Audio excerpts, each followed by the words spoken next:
इतनी ठंड में ये व्यक्ति पानी पे डुबकियां क्यों लगा रहा है? ये ब्राह्मण प्रातः स्नान करने को गए, तो जैसे स्नान करके बाहर निकले तो मेंढक पैर के नीचे आ, तो उन्होंने सोचा मैं अशुद्ध हो गया, महापाप हो गया। तो उन्होंने फिर उस पाप को धोने के लिए 108 बार डुबकी लगाने का संकल्प किया।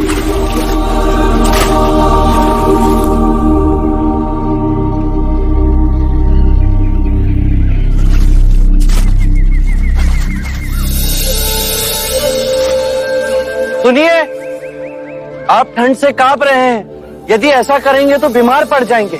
महात्मा, हंगाने में मुझसे पाप हो गया।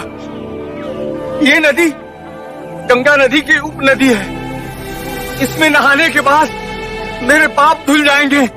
इस नदी में डुबकी लगाने से यदि आपके पाप धुल जाएंगे तो इस नदी में रहने वाले मेंढक के ऊपर पांव आने पर आप अपवित्र कैसे हो गए?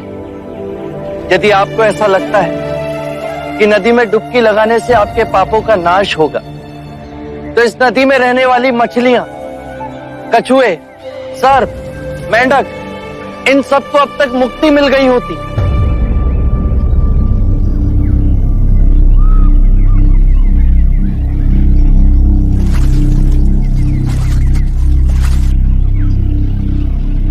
बात तो सत्य कह रहे हैं महानुभाव। नदी में डुबकी लगाने से पापों का नाश नहीं होता। अपने पापों का नाश करने के लिए विवेक जगाना आवश्यक है। इतनी साधारण बात को समझाने वाला कोई असाधारण ही हो सकता है। महात्मन, कब से बनाए हुए रास्ते पर अंधे पशु की तरह चल रहे थे। आपने हमारी आंखें खोल दी। हर वो बात जो लिखी गई, जो हमें सिखाई जाती है, जो असंख्य वर्षों से दोहराई जा रही है, उसमें संदेह करना। अपो दीपो भवे, अपना दीपक स्वयं बनो।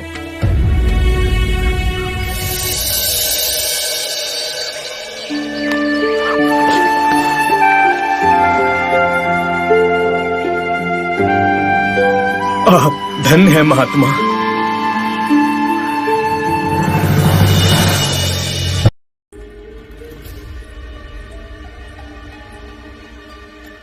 आप लोग भोले लोग हो, आप लोगों को ठगा जा रहा है। कौन ठग रहा है हमें? वही बुद्ध और उसके भिक्षुक। हमने सोचा क्यों ना आज उनकी परीक्षा ली जाए। प्रतिदिन निःशुल्क ही भिक्षा ले जाते हैं। पर वो तो महात्मा लोग हैं। कहानी का महात्मा? आज देखते हैं उनमें आध्यात्मिक शक्ति है या नहीं। यदि नहीं तो उन्हें धक्के मारकर राजगीर से बाहर निकाल देंगे। अवश्य। भाइयों सावधान, 2 भिक्षुक इधर ही आ रहे हैं। आइए भिक्षुकगण, आइए। आप ही की प्रतीक्षा हो रही थी, पधारिए। देखिए, यह चंदन का भिक्षा पात्र बांस पर रखा हुआ है। यदि आप बांस को बिना छुए चंदन का भिक्षा पात्र निकाल दें तो आपको भिक्षा मिलेंगी, अन्यथा नहीं। हमें क्षमा कीजिए।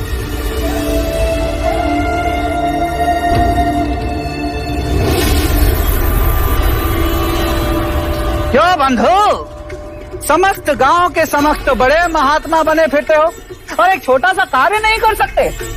कैसे करेंगे?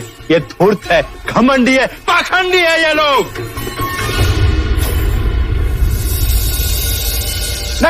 नहीं, ये पाखंडी नहीं, अपितु नपुंसक है, नपुंसक। तभी तो भिक्षुक बने फिर रहे हैं। पता है इसका गुरु, धूर्त गुरु बुद्ध भी अपनी पत्नी को आधी रात में छोड़कर भाग गया था। सत्य वचन। बस के आगे मेरे गुरु को एक भी अपशब्द कहा तो मेरे गुरु के चरणों की धूल भी नहीं हो तुम लोग। तुम्हें हमारी सिद्धि देखनी है। इस बांस के डंडे को बिना छुए इस चंदन के भिक्षा पात्र को मैं नीचे उतार लाऊंगा। साख्य मुनि सिद्धियों के प्रदर्शन को अटकाने का साधन मानते हैं, परंतु इनके लांछन का प्रति उत्तर देना ही होगा।